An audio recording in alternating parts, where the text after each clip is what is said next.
Hey guys, welcome back to We Watch Movie. I am Mike, and today we're talking about Still Screaming, a Scream documentary. Now, Nightmare on Elm Street has their Never Sleep Again. Halloween has their...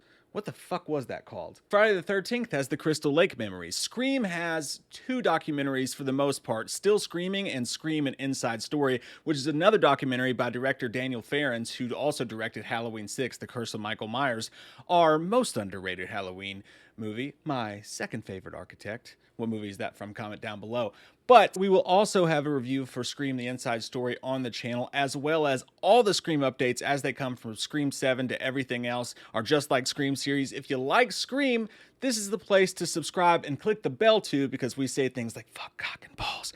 And YouTube will hide us if you don't click the notification bell to let you know when we put out these videos. So do that right now, or I'll gut you like a fish. Still Screaming, the ultimate scary movie retrospective, is way too long of a title, but it is this title for this documentary, which is pretty darn good. This came on the original Scream trilogy Blu-ray set. It came as a special feature on there, which was always frustrating after Scream 4 came out, because you're like, where's the fourth? I just want to get these ice skates home. Why won't you allow me to do that? What movie is that from? Comment down below. I'm going to stop doing that now. But it's even more frustrating now because this encapsulates but it's even more But it's even more frustrating now because we just have these three movies and it covers the shit fuck out of these three movies. It covers them really well. It's a whole lot of interviews, a whole lot of fascinating information. I will say it's not the highest of quality, and there's this awful Scream fan film in the middle of it, like this parody thing that's actually way worse than like your typical fan film that they did. That's super awkward, but you can just, it's like 5 minutes long. You can scoot past that and then you're on to the good stuff. It's directed and put together by Ryan Turk, who was the producer of the recent David Gordon Green Halloween trilogy. You know, the one about that guy Corey. God, it just made so many people mad. You know what I just did? I lit the match. All of the cast members, everybody you can imagine, and a lot of Wes Craven, which is really the highlight of this entire documentary.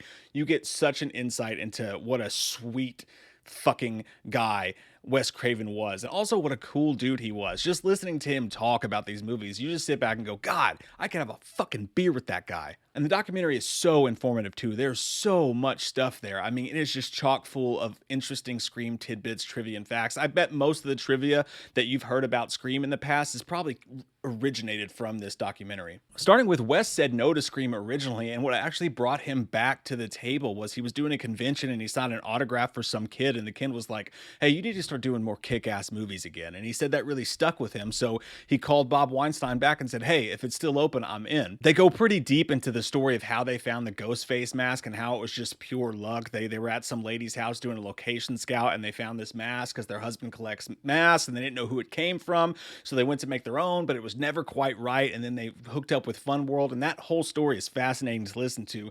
And they also show multiple pictures of what the ghost face mask could have been, their ideas for it at the drawing board. And oh my God, holy party city pants fuck, this could have been a whole different movie. It really just lucked out, and that's something you'll find out as they go through this doc.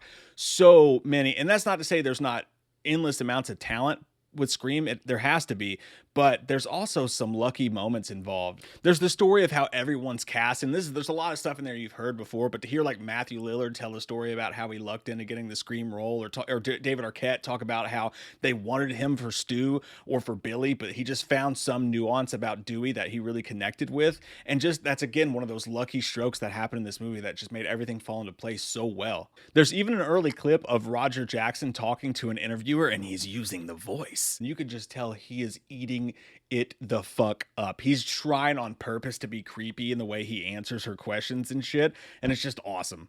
They talk about some of the old scripts and even show the cover of some of the old scripts and how Scream 2 was going to be called Scream the sequel, and there's even stuff from like the set pictures that say Scream the sequel underneath it. There's a really great story that kind of shows like the shit that Dimension and the Weinsteins would put people through, and how wrong studios can be, and how close we got to not getting the movie that we got when Bob called Wes and says, hey, nobody else will tell you this, I'll be honest with you, your dailies fucking suck. And Wes, in the face of possibly being fired, because as he says himself, he's like, I hadn't had a hit in a while, had to go, and they had to film 13 minutes of that opening scene and put it together. He was working day and night and sent that to Bob, who called him back and was like, what the fuck do I know about dailies? Your movie looks great. great.